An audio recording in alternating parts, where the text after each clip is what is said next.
Hello everyone, welcome to biology class. We have been discussing the chapter number 2, Cell the Unit of Life, and today we are with the part 2 of this present chapter. In the last class we had discussed how cell was discovered and the cell theory, the various shapes and sizes of cell and associated functions of the cell. Today we will discuss the structure of the cell and various cell organelles which are a part of the cell and what are the function of different cell organelles. Let us discuss now the structure of a cell. Now cell can be of different type. It can be a muscular cell, that is muscle cells are different in nature rather than nerve cells are also there. We are having different cells, for example even eye, different cells are there, all are performing their own function. So cell can be of different type, varying nature can be there. But if we find a common link between all these kind of cells, then we will have this property that we will say all will have these three essential parts. What are those parts which are always present in the cell? One is called as the cell membrane, the second one is called as the nucleus, and third is the cytoplasm. That is why we have written here generalized cell. That is, in a general manner, if we try to find out a common link between all the cells, then all the cells will be having these parts in common. First will be the cell membrane, also called as the plasma membrane. Second is the nucleus, that is the center of the cell or the brain of the cell. The third one is the cytoplasm, it is the semi-fluid that is flowing in the liquid in the liquid form. It is flowing in the cell. We will learn in details. So these three parts are forming the essential part of the cell. Apart from this, like our body is having various organs, individual organs are there in our body. Every organ is performing its own function. Similarly, at a smaller level inside the cell, there are several organelles. Like what role is played by the organs in our body, similar role is played by individual organelles inside the cell. So that is why it has been said that the cell organelles have the same status in the cell as the organs are having in our body. It can be the animal body or the plant body. So whatever work an individual organ does in the plant or animal body, almost similar work is performed by the cell organelles. So cell organelles, we can indirectly say that they are the organs of the cell. We are not saying the term organ because cell is a very small unit of life. At a very smaller level the functioning is going on, that is why they are referred as cell organelles. Here now we will have a look on the structure of the cell. These are the diagrams that are given here. On the left side you can see the plant cell is mentioned, on the right we have the animal cell. There are some basic differences between these two, although most of the things are common in nature. You can find the nucleus exactly in the center of the cell. Both are having the nucleus. The nucleus is surrounded by various cell organelles, or you can find different organelles are there, and out of these organelles most of them are common. A few differences will be there. When we learn the individual cell organelles, we will explore what are the various differences. A very basic difference that lies in the plant and the animal cell is with regard to the presence of the cell wall. In the case of the plant cell, we are having a cell wall, but that cell wall is not present in the animal cell. Let us learn this, what is cell membrane and cell wall. The outer boundary of the cell, the outermost boundary of a cell, be it animal cell or it can be a plant cell, that outermost boundary is called as the cell membrane. It is also referred to as the plasma membrane, and this plasma or cell membrane is living in nature. This is a layer of living cells, and there are very minute pores are there, small holes are there, and through these holes or through these pores different substances can cross through, different particles can enter or move outside, they can go through and come back. So that is why it is having some pores, but these pores are not allowing almost, and they are not allowing each and every particle to enter and leave. That is written in this point, that is called as permeability.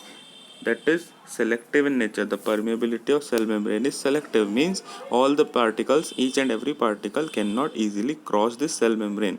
That cell membrane will allow only the movement of selected particles which are essential. Only those particles, only those substances will cross the cell membrane or enter the cell which are required by the cell. Unwanted things cannot enter the cell body. That is what is called as selective permeability. This selective permeability is a feature of what? It is a feature of cell membrane. But if we see the cell wall is where? Cell wall is in the plants only, in the plant cell only. This cell wall, it is rather non-living. Just now we saw cell membrane is a living cell. It is a layer of living cell, a living tissue. But in this case, it is non-living. This one is made up of what? This is a non-living substance and it is made up of cellulose. The cell wall, it is given here, it is made up of cellulose and it is non-living in nature. But what is its function then? If it is not living there, so what is its function or purposes? Its purposes, it gives the shape to the cell, to the plant cell, and also it offers certain rigidity. Rigidity means it will make the plant cell tough in structure. So that are the two main benefits of the cell wall. This cell wall does not interfere with the work of the cell membrane. The primary work of the cell membrane is what? That is selective permeability. So that will be carried on by the cell membrane only. Cell wall will not interfere with that. This cell wall is freely permeable. It does not stop any molecule from passing through. Cell membrane is preventing the unwanted molecule. Just now we have seen inside the cell, outer molecules cannot easily enter the cell body. First, the cell membrane will select or choose the appropriate molecules only which can enter the cell. But in cell wall, it is not so. That is freely permeable. All the molecules can easily come and move out of the cell body through the cell wall. But cell membrane is outermost layer that is doing this restriction activity or regulating the entry of foreign particles. After having been completed the first essential part of the cell, that is cell membrane, we will now come to the second part, that is called as the cytoplasm. Inside the cell, the outermost membrane being the cell membrane, inside the cell we are having the liquid, and this liquid is called as cytoplasm. It is actually a semi-liquid substance and majority of the cell is actually filled with cytoplasm. In the center, nucleus is there. Except the nucleus, cell organelles are there, and remaining thing is empty only. The empty part of the cell is occupied by the cytoplasm. What is the purpose of the cytoplasm? All the chemical reactions, all the various cellular reactions which are going on in a cell, they will take place in this semi-liquid substance, that is cytoplasm. And all the cell organelles are floating in this. They are embedded in the cytoplasm. These are the two main functions of cytoplasm. This you have to remember. Next, now we will move on to the individual cell organelles. The nucleus in detail we will learn at the later part of this chapter. Now we will come to the individual cell organelles. First one, the important one, is endoplasmic reticulum. First we will have a look where this endoplasmic reticulum is. In this diagram you see here the animal and the plant cell. You can see the nucleus in the center. Here the nucleus is in the center. Around the nucleus you will find this spiral pattern. This actually is what? This is, in this box you can see, these are what are called as endoplasmic reticulum. Now on this endoplasmic reticulum you can find this dotted structures, and on this side nothing is there. This is totally smooth. So that is why we can say endoplasmic reticulum is of two types. Where it is dotted structure, then there it is called rough endoplasmic reticulum. That is rough endoplasmic reticulum. And if dotted structures are not there, then it is called as smooth. Two types of endoplasmic reticulum are there. On this animal, the plant cell also you can find this endoplasmic reticulum are generally surrounding the nucleus, and they can extend up to the cell membrane. From the nucleus up to the cell membrane they can extend. Now we will come to the topic. Here it is given. So this is a general diagram that I have shown for reference. So the dotted ones are rough ER, that is RER. The plain ones are the smooth endoplasmic reticulum. In short, it is called ER, endoplasmic reticulum. So what is the purpose of this? So it is doing what? It is supporting, actually it is the supporting framework of the cell. It is spread out all over the cell from the nucleus till the cell membrane. So it will actually form a supporting framework for the cell. Second thing, what it is doing, it is helping in the distribution of materials from one part of the cell to the other part of the cell. Different materials can be distributed. Now what about this dotted structure? What are these here? You can see different dotted structures are there. These are actually small granules, and these granules are called as what? They are called as ribosome. So ribosomes are the granules which are attached to this. Let us have a look here about the ribosomes. the next topic here, the next cell organelles is ribosomes. What these ribosomes are? These are actually the cell organelle responsible for the synthesis of protein. Protein is prepared in a cell in the ribosomes only. These ribosomes can be of two types. They can be bound, they can be free. Bound ones are attached to the endoplasmic reticulum. Just now we have seen they are attached to the endoplasmic reticulum. Some other ribosomes are there which are free flowing in the cytoplasm only. They are not attached there. They are free flowing. So they can be two type, bound as well as free. Let us have a look on important one. This is the important cell organelle, that is mitochondria. The mitochondria is spherical or rod shaped. This is rod shaped structure, and this is having finger like projection. In its center you can see certain finger like projections are there. These finger like projections are actually called what? They are called as cristae.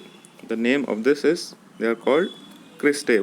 What is happening here in this cristae? What is happening is respiration is happening. The cellular respiration is happening in the mitochondria. And what respiration produces? You've been learning respirations from the lower classes as well. Respiration produces energy. Food is converted into energy in the process of respiration, and that respiration is going on in the site of mitochondria. So here it is given, mitochondria are the sites where cellular respiration takes place or occurs to release energy. And when this energy is produced, what is the molecule that in the form of the energy is stored? How it is done? That is stored in the form of ATP. This is the most important term you have to remember. Energy is stored in the form of ATP. The full form you will remember, it is adenosine triphosphate. Adenosine triphosphate is the energy currency of the cell. It is the energy currency. Like currency we are spending in the market to purchase different things, to do day-to-day activities. Different activities in the cell will require energy, and for that energy the currency is ATP, that is adenosine triphosphate. So this is the energy currency of the cell, that is present where it is actually produced in the mitochondria, and it is stored there in the cristae. Now because ATP is stored here, that is why we have another term which we can use for mitochondria, that is they can be referred to as the powerhouse of the cell, because energy is produced here. That is why it is the powerhouse of the cell. All the activities of the cell will stop if energy is not produced. So that is why it is the powerhouse of the cell. Apart from this, it is having its own DNA and it can replicate. What its meaning is, we will understand when we learn the topic of nucleus. Let us come to Golgi apparatus. The Golgi apparatus is another important cell organelle that is doing what? In the tagline you can remember, it is the delivery system of the cell. That means what it will do, let us have a look. In this diagram you can see these are in the form of many tubular structures. Different tubular structures are there, and in between there are many walls. Different wall like structure are there. These different walls are called cisternae. They are called cisternae. The Golgi apparatus, in the case of the plant cell, they are referred to as another name. They are referred to as another name, that is called as dictyosome. They are also called dictyosome in plant cell only. Apart from this, their function is given here. They will do what? They will secrete, they will produce different enzymes and hormones. And different enzymes and hormones are synthesized in the Golgi apparatus, and also the packaging and transport to different sites is done. That is why it is called as the delivery system. Means enzymes and hormones are prepared here. Now these enzymes and hormones will be required all over the cell. So after preparation of these enzymes and hormone, this enzymes and hormone will be distributed all over the cell from the Golgi apparatus. This is what this cell organelle is doing this. Next is lysosomes. Lysosomes are the digestive centers. These are small vesicle like structures. They are present in the cytoplasm only. They are not attached to anything. They are freely flowing in the cytoplasm only, and they are spherical in structure generally. What they are doing, they are containing special kind of enzyme. Inside the lysosomes there are separate specific kind of enzymes are there. What these enzymes will do, whenever any foreign particle enters the cell or any pathogen enters the cell to destroy the cell, then what these lysosomes will do, they will take the action and they will they will try to dissolve that foreign particle. They will proceed to the foreign particle, and the enzyme which is in this lysosome, it will digest that foreign substance with the unwanted thing. Already the unwanted things generally don't enter the cell body because cell membrane is there all around the cell membrane is there. Unwanted things cannot enter, but still if any foreign particle is entered into the cell, then that is countered by the lysosomes. Enzymes inside the lysosomes will dissolve or digest that foreign particle. So that is given here, that is they digest the stored food also, not only the foreign particle. The stored food also can be digested during the unfavorable conditions in case proper food is not available to the cell. Then in that situations, lysosomes will dissolve or digest the undigested food. This extra food is stored in the form of vacuoles.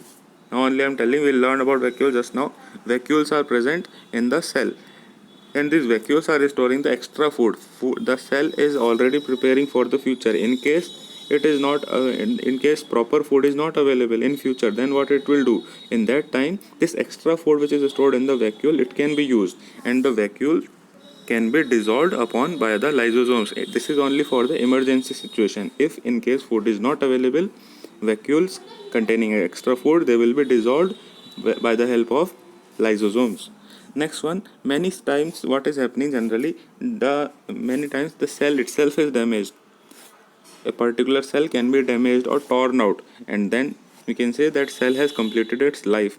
And that at that time, what the lysosome will do, at that time the lysosome is doing the function of killing its own cell. The damaged cell or the torn out cell which has almost completed its lifetime, it will be destroyed or it will be damaged with the help of lysosomes. These enzymes will burst the lysosomes. As a result, the cell will burst itself and it will die or it will destroy, because this activity is done by lysosome. So cell is killing itself in this case, because cell has been damaged, so it is killing itself, and killing itself is, we can say, it is committing suicide, and this suicide is done with the help of lysosomes. That is why we are also referring these lysosomes as the suicidal bags of the cell. So different important things we have seen. They can digest the foreign particles, they can digest the stored food, also they can digest and they can damage the destroyed cell, whichever are unwanted cell, they can be destroyed with the help of lysosomes, and they are referred to as, therefore, as the suicidal bags of the cell. Next we have the centrosome and the centrioles. This is only found actually in the animal cell. Only in the plant cell we don't have this. This is the basic difference. When we have seen in the case of cell wall is in the plant cell, animal cell is not having cell wall. Now another difference comes here, centrosome and centriole. These are only present where? They only in the animal cell, not in the plant cell. What it is doing in the animal cell. In the animal cell, this is doing cell division. From one cell, the life begins from one cell only, and that individual cell divides into two, and then again and again that division takes place, and the number of cell increases. More and more cells can be formed.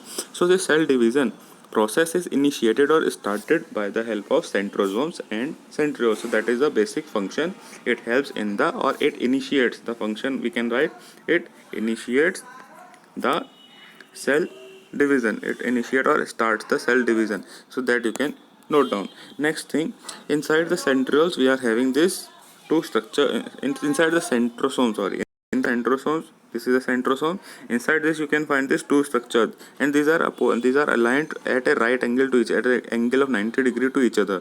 These two structures are called what? These two structures are called as centrioles. Let me zoom in here. Here you can see this is a centrosome in itself, and inside here these are two centrioles. Above this there are many microtubules. This is the structure of centrosome and centriole. The function we have seen, it is not found in the case of the plant cell. Next we have the plastids. These are only found in the plant cell. Third difference is coming between the plant and animal cell. The third one is plastids are only in the plant cell. Animal cell do not have plastids. Now what these plastids are doing? Generally we can classify these plastids on the basis of the color. What color is shown by those plastids, based on that we can classify them. First is called leucoplast, second is chloroplast, third is chromoplast. Three categories are there. Let us learn about them. The first one, the leucoplastas, they are colorless. They are not having any color. Then what is their purpose? What they are doing in the plant cell? They are storing food. Extra food is stored in the form of starch in the leucoplasts. Example you can see in the potato. In the potato is containing starch in huge quantity, and that starch is stored in the leucoplast in the cells which are comprising potato cells. They are plant cells only. Next, now chromoplast is containing different color plastids. One can be yellow, another orange and red. Different colors are shown by chromoplast. Because variety of colors are shown, where we will find this chromoplast? Generally they will be found in flowers, because flowers are multicolored. Similarly, fruits also are of different colors, and these different colors are being shown by these fruits and flowers because of the presence of chromoplast only. And this chromoplast, this color is coming due to what? In the chromoplast, what is that special thing? That is the presence of these pigments are there. It can be yellow color pigment. Yellow color is coming because of the presence of xanthophylls. Orange to red color, this can come because of the presence of carotene. The carotene is the pigment which can show orange color as well as red. That depends on the quantity of the pigment. If it is less or more, then the color can change from orange to red. So these two pigments name you have to remember, xanthophyll and carotene, and what color they are showing in the chromoplast. As we are referring to the colors of the plant cells of the different plant parts, we can refer to one more pigment, anthocyanin. Anthocyanin, you will take note, this is not a part of plastids. Plastids we are covering, but this is a separate thing. This is showing the color in the fruits and vegetables, because we are learning about the colors of the plant parts. So that is why we are referring to this also. So anthocyanin shows the colors in fruits and vegetable. What colors can come? It can be red, purple and blue colors, and it can be in different plant parts, especially fruit and vegetable. But what I said, anthocyanin is not a part of plastid. Then where it is? It is actually dissolved in the cell sap, in the fluid, in the liquid of the cell. It is dissolved there. It is not a part of the plastids. Next, now chloroplast. This is a part of the plastid, a very important part, and it is having chlorophyll. And chlorophyll is doing what? We already know, that is photosynthesis. That is why it is very important, because food is prepared because of this only in the plant cell.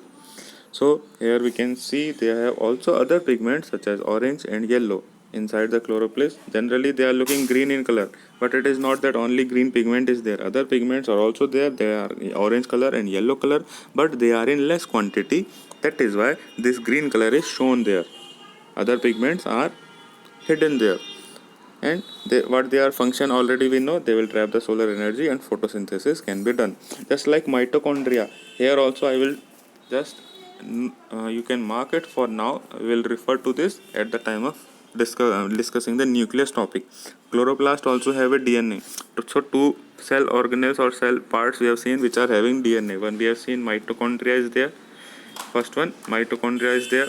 Second one just now we have seen, that is this chloroplast is having its own DNA. Now what is the purpose of this DNA? This is very important part of the cell. But now we will take a halt. Now we will discuss in the topic of nucleus. We are towards the end of the cell organelles. Now all the cell organelles whichever we have discussed till now, all of them were living except the cell wall. Now the remaining some more parts are there, substances are there which are not actually cell organelles, still they are present there. So they are all non-living substances. These are not cell organelles.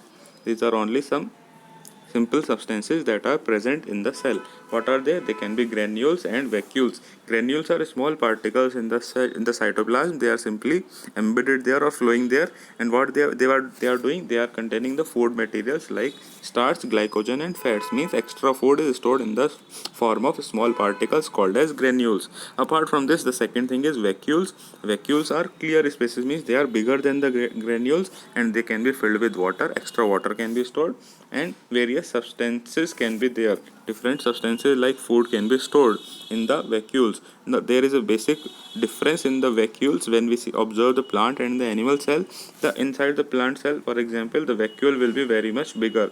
Just close to the nucleus is in the center. You will find a very big vacuole is there. So in the plant cell, the vacuole is very large, but if we compare it to the animal cell is having very smaller vacuoles. Both are having vacuoles generally, but plant cell vacuoles are quite large, and the liquid which is present in the plant cell, that is called as cell sap. Many times you would have heard the term cell sap. That cell sap is the liquid which is present inside the plant cell vacuole only. Next, animal cell, no prominent vacuole are there, but generally if it is present, then the vacuole will be smaller in size. So today we have learned the structure of the cell. It can be divided. Generalized cell can have three essential parts: the cell membrane or plasmamembrane. The second one we have seen cytoplasm. The third one nucleus. The structure of the nucleus, that is the next upcoming topic we will do in the upcoming class. We will take a halt now. Different cell organelles and their functions we have seen. I hope you have understood. You can refer to a table that is given in the book, table number 2.1. All the points have been summed up there in a tabular form. You can read through, and we will be discussing the next topics in the next class. That's all for the day. Thank you.